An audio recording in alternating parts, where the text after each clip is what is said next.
Hola gente, mi nombre es Gustavo Maldonado, estoy aquí de vuelta en el podcasting.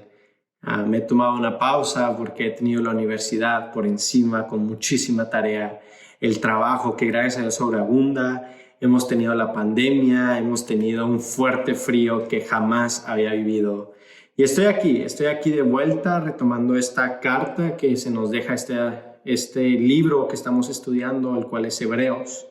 Una carta con un estilo literario griego que está llena de verdad para los judíos y que nos reta como cristianos, nos reta como creyentes. Y es un reto casi imposible. Es algo que estoy enseñando que para mí es difícil de aplicar, pero creo que tiene que ser compartido. Estamos con los estudios inductivos y estoy aquí para retomarlos. Empezaremos el día de hoy con el capítulo 2 de Hebreos, así que vamos a comenzar con oración. Señor Padre eterno, gracias por este día, Señor. Te quiero pedir por este episodio que seas tú, Señor, el que hables a través de mí. Te quiero pedir que podamos aprender de tu palabra, Señor. Podamos aprender de tu persona. Podamos aprender quién eres y podamos aprender de Jesús. Danos sabiduría para poder hablar, para poder entender y para poder aplicar, Señor. Sé tú con nosotros por el resto del episodio y bendícenos en esta noche. En el nombre de tu Hijo amado, Cristo Jesús. Amén. Ok, el capítulo 1 de Hebreos está lleno de verdades, está lleno de declaraciones, está lleno de celebraciones y la celebración que se da es por la palabra que el Padre dice acerca de su Hijo. El Padre da a conocer al mundo el hecho de que Jesús es el Hijo de Dios. Y como ya lo vimos en este capítulo 1, no hay mandatos ni para la iglesia ni para su gente. Pero en el capítulo 2, que es claramente una continuación cronológica al capítulo anterior, se da el primer mandato del libro de Hebreos, y ese mandato es escuchar. Sabemos que el capítulo 2 es cronológico al 1, ya que el versículo 1 es instructivo y nos forza a poner atención al punto de aplicación después de que el principio es explicado en el capítulo 1. ¿Y qué es lo que dice? ¿Cuál es esta instrucción? Está en el versículo 1. Dice, por tanto, es necesario que con más diligencia atendamos a las cosas que hemos oído, no sea que deslicemos. Este versículo de verdad, está lleno de retos. Lo primero que puedo ver es una instrucción que dice, por tanto, es la instrucción. Después vemos la parte en donde dice, es necesario que con más diligencia atendamos a las cosas, la cual es la verdad bíblica. La cosa que dice que atendamos es la verdad bíblica, que es la superioridad de Jesús sobre los ángeles y sobre todo lo creado. Que hemos oído, lo hemos escuchado por Jesús, no sea que nos deslicemos, la advertencia. Es fácil suponer que esta advertencia es dirigida hacia los no creyentes. Y sí, resulta fácil creerlo, pero lo difícil de aceptar y de aplicar es el saber que también está dirigido a los cristianos que son maduros. La instrucción tan fácil que nos da este versículo que dice escucharlo oído se vuelve casi imposible cuando como creyentes nos volvemos insensibles a la gloria del mensaje de Jesús. Creo que como creación es triste y peligroso el perder la admiración, el respeto, la sumisión por el trabajo del Creador. Y se menciona que hay que escuchar lo oído. Esto es oído por nosotros, pero ¿quién lo dijo? ¿Quién habló eso que hay que ser oído? La respuesta está en el capítulo 1, versículo 1, que dice que Dios habló de muchas maneras y de muchas veces, y nos habló por medio del Hijo. Por eso tiene que ser atendido con más diligencia, porque es Jesús el que habla. Es la autoridad máxima hablando y nosotros tenemos que escuchar cualquier cosa que salga de la boca de Jesús. Cualquier palabra que su boca repita, nosotros tenemos que escucharlo y absorberlo como esponjas.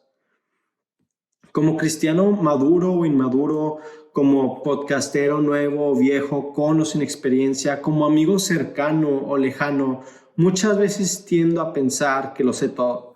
Y este versículo me llama a atender con más diligencia la idea de un Jesús superior, que es de aquí en donde nace la doctrina. Algunos de nosotros descansamos en el momento en el que deberíamos de estar más vigilantes.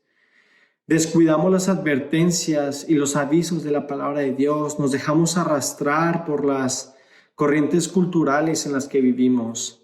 Terminamos en una decadencia espiritual, culminando en la comodidad cristiana de no hacer nada. Esta comodidad creo que es de los lugares más peligrosos para el cristiano. Creo que esta conformidad es peligrosa para el cristiano. Y creo que ahorita es muy fácil estar cómodos. Creo que ahorita es súper sencillo estar cómodos porque estamos en cuarentena, porque hay un virus y porque los servicios son online. Es fácil estar acostado, estar en tu cama, ir al trabajo y el domingo poner el show que es la predicación. Es fácil ser una persona normal, una persona cool, una persona chévere y el fin de semana prender la televisión o prender Facebook porque está la iglesia que debes atender. Creo que ahorita es el punto en donde todos nos podemos perder en el momento en que creemos que ver un video de 40-45 minutos nos hace partes del movimiento que es compartir la palabra de Dios. ¿Qué es lo que quiere decir? Que como cristianos, el estar conformes, el no trabajar, el estar en nuestra zona de confort sin predicar el evangelio puede ser peligroso para nuestras almas.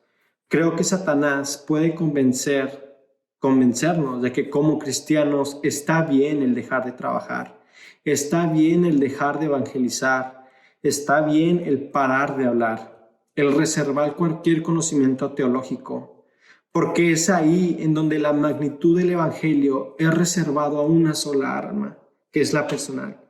Creo que cuando uno se reserva esa grandiosa magnitud del evangelio para sí mismo es peligroso.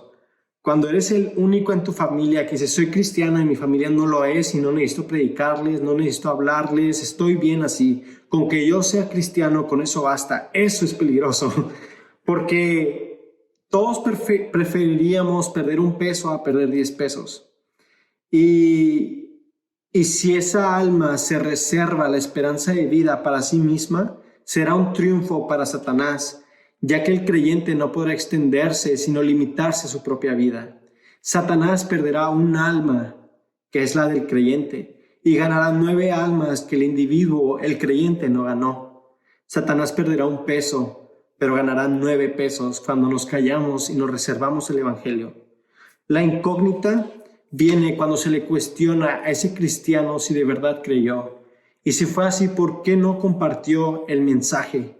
¿Por qué no escuchó con más diligencia lo que Jesús dijo, ir a predicar el evangelio? Sería una lástima que ese individuo, al no escuchar con más diligencia, encuentre como resultado una vida de creer que fue cristiano, una vida de creer que creyó. Y para beneficio de Satanás terminar con la satisfacción de que no fueron 9, sino 10 almas las que ganó. No sé si es claro el mensaje.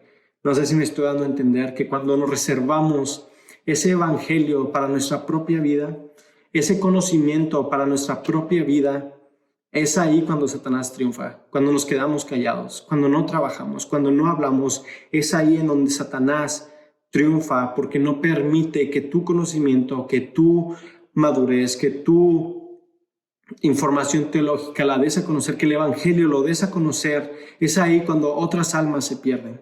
Si tú no ganas almas, él gana almas.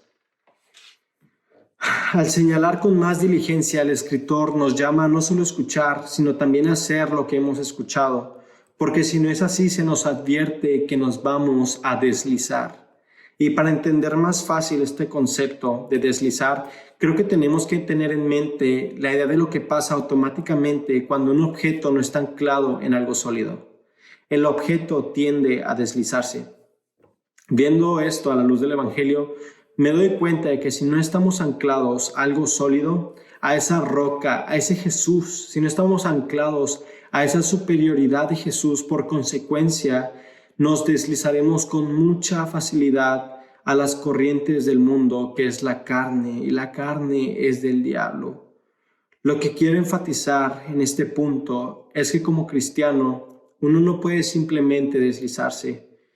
Este no es un acto repentino. Uno no simplemente se desliza o cae espontáneamente. Tristemente, la mayoría de las recaídas de los cristianos vienen de deslizarse lenta y sutilmente, no de una caída repentina.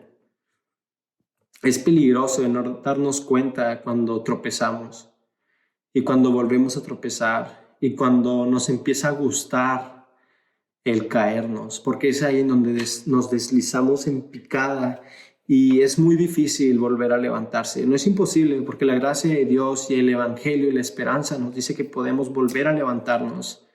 Pero tristemente, como cristianos, nos vamos cayendo en la comodidad y vamos agarrando vuelo en la comodidad y vamos agarrando comodidad en la comodidad, y es ahí en donde nos perdemos. Es ahí en donde caemos y en donde nos vamos hasta el fondo. Hay que saber que el ignorar es igual que el rechazar, y el rechazar es despreciar, y en este contexto el rechazar es lo que se ofreció en el capítulo anterior. Es la esperanza de la naturaleza de Jesús, e ignorarlo es una condena para nuestro destino eterno. Este versículo, el versículo 1, nos apunta que es necesario que excesivamente prestemos atención. La lectura diaria de la Biblia no es una opción para los que tienen cargos más espirituales. Este mensaje no solo es para los que van a predicar el Evangelio, no solo es para los pastores, no solo es para los líderes, no solo es para cuando hay crisis en tu familia. La palabra de Dios es diaria, es excesivamente vital para el cristiano. No es para cuando sientes que estás pasando por tribulación. No es para cuando en medio de la pandemia estás enfermo. La Biblia no es para eso. La Biblia es para leerla continuamente, diariamente. Como conclusión, quiero enfatizar 2 puntos. El número 1 es: escucha con más diligencia la palabra de Jesús. Escucha con más diligencia lo que Jesús está diciendo y lo que Él dijo. Los mandatos de Jesús tienen que ser escuchados, porque por medio de Jesús el Padre habló. Si quieres escuchar a Dios, si quieres escuchar al Jehová Padre, escucha a Jesús. Dios nos dice: hablé muchas veces y de muchas maneras, y el día de hoy hablo a través de Jesús. Número 2, trabaja para el Creador. Trabaja para Dios. Si crees que estás limitado al no tener una iglesia, o estás limitado al estar en medio de una pandemia global, o estás limitado al no tener recursos de cómo hablar la palabra de Dios, tienes que canalizar toda esa energía y enfocarla en un medio por el cual hablar la palabra, por el cual predicar, por el cual alcanzar gente. Segunda de Timoteo 2:15 nos dice: procura con diligencia presentarte a Dios aprobado, como obrero que no tiene de qué avergonzarse, que usa bien la palabra de la verdad. Tenemos que usar bien la palabra de la verdad. Tenemos que trabajar, y para ilustrar la importancia de trabajar para Dios, quiero concluir con esta historia. Había un granjero incrédulo, y este granjero murió. Y las personas a fallecer él descubrieron su testamento y lo había heredado la granja que él tenía al diablo. En la corte no sabían exactamente qué hacer con eso. No sabían cómo darle o dedicarle la granja al diablo. La juez preguntó: ¿cómo le das una granja al diablo? Finalmente el juez tomó una decisión. La mejor manera de llevar a cabo los deseos del fallecido es permitir que la granja le crezcan las malas hierbas, que su suelo erosione y que la casa y el granero se pudran. En nuestra opinión, la mejor manera de dejar algo al diablo es no haciendo nada. Nosotros podemos dejar nuestras vidas al diablo de la misma forma, haciendo nada, deslizándonos a donde sea que la corriente nos dirija. Nosotros no estamos en una corriente, estamos en contra de la corriente, con un ancla que es Jesús. No estamos navegando y remando hacia donde la corriente nos dirija. Estamos en un bote firmes, rescatando a gente que va en la corriente. Estamos estables, por un ancla que se llama Jesús, por una esperanza que se llama Jesús, y en ese bote tienen que subir personas. En ese bote tienen que haber personas rescatadas y no van a subir por sus propias fuerzas, sino por las fuerzas de Jesús y por medio de nosotros. Por medio de nosotros predicando la verdad, dando a conocer el mensaje de esperanza que muchos necesitan.